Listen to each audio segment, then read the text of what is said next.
मुझे एक वरदान मिला है, जिनके घर में संतान नहीं होगी उसके हाथों से मेरी मौत नहीं होगी। दशरथ जो थे ये आगे नहीं बढ़े हैं और वन के पीछे ही लौट आए, और जब पीछे लौट आए हैं दशरथ तो ये अपने घर नहीं गए बल्कि अपने गुरु वशिष्ठ के यहाँ गए हैं। जवाब दिया है गुरुदेव अब इंसान की बात छोड़ो, अब तो जानवर भी मेरा अपमान कर रहे हैं, क्या करें। वशिष्ठ ने समझाया है दशरथ रुक जाओ, चिंता करने से दुख दूर नहीं होगा, वन की चिंता करने से उम्र घट जाएगी। और जवाब दिया है दशरथ चिंता मत करो, क्योंकि चिंता करने से दुख दर्द ये दूर नहीं होता है। और बोले हैं कि ये चिंता बड़ी चिंता से है और नरती वो बनाती है।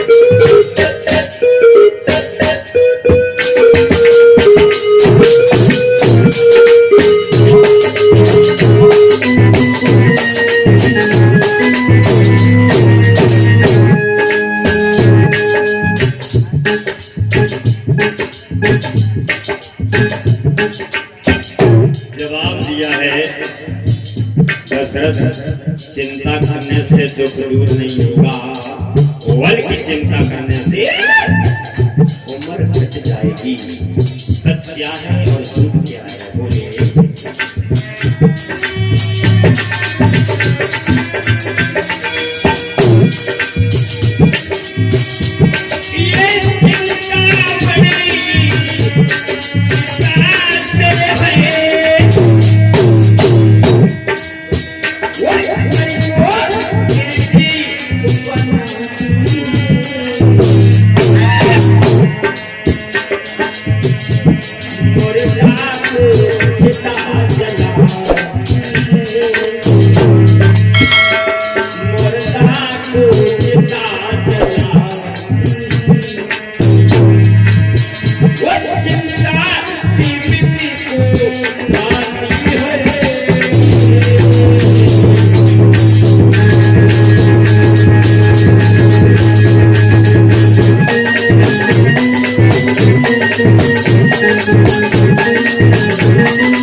दुख दूर नहीं होगा। समझाते हैं और समझा करके जवाब दिया है, आप मर जाओ, चिंता करोगे तो मर जाओगे। हाँ, चिंता करने से प्राणी चिंता करता करता चला जाता है। चिंता प्राणी को नहीं करना चाहिए। बड़े हिसाब से वशिष्ठ जी समझाते हैं और आगे बताया।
जवाब दिया है, चिंता मत करो,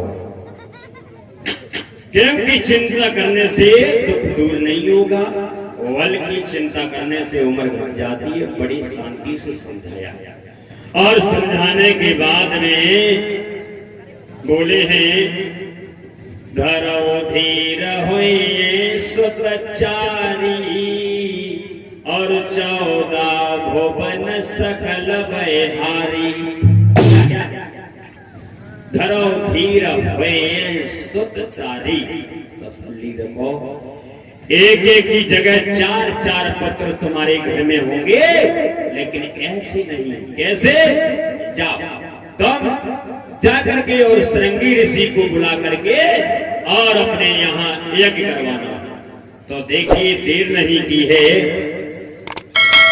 गुरु वशिष्ठ की बात को मान करके और दशरथ जो थे ये घर आए। और जब घर आए हैं, श्रृंगी ऋषि को बुलवा करके इन्होंने यज्ञ करवाया है।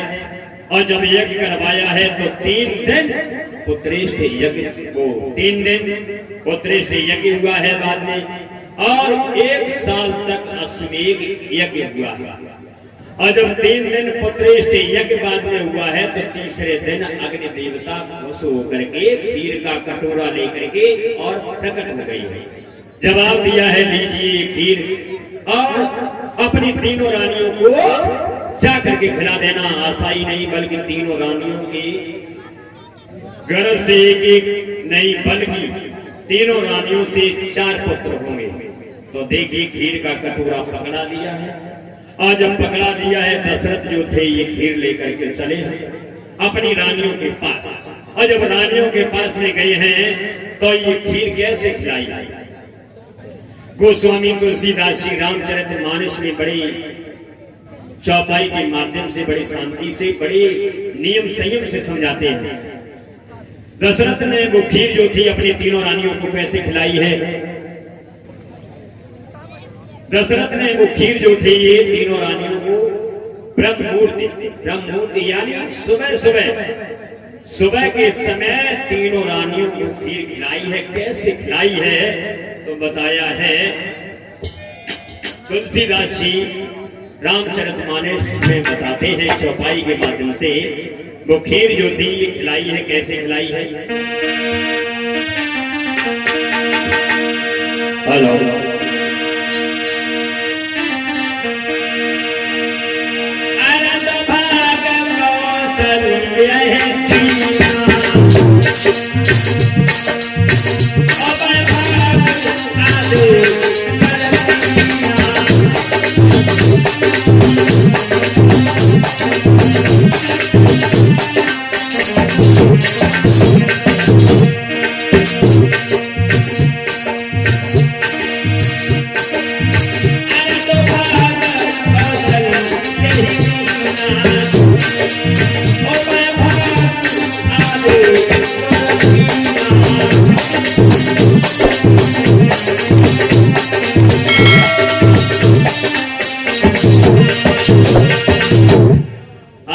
भाग कौशल्य दीना और भाग याद कर कीना।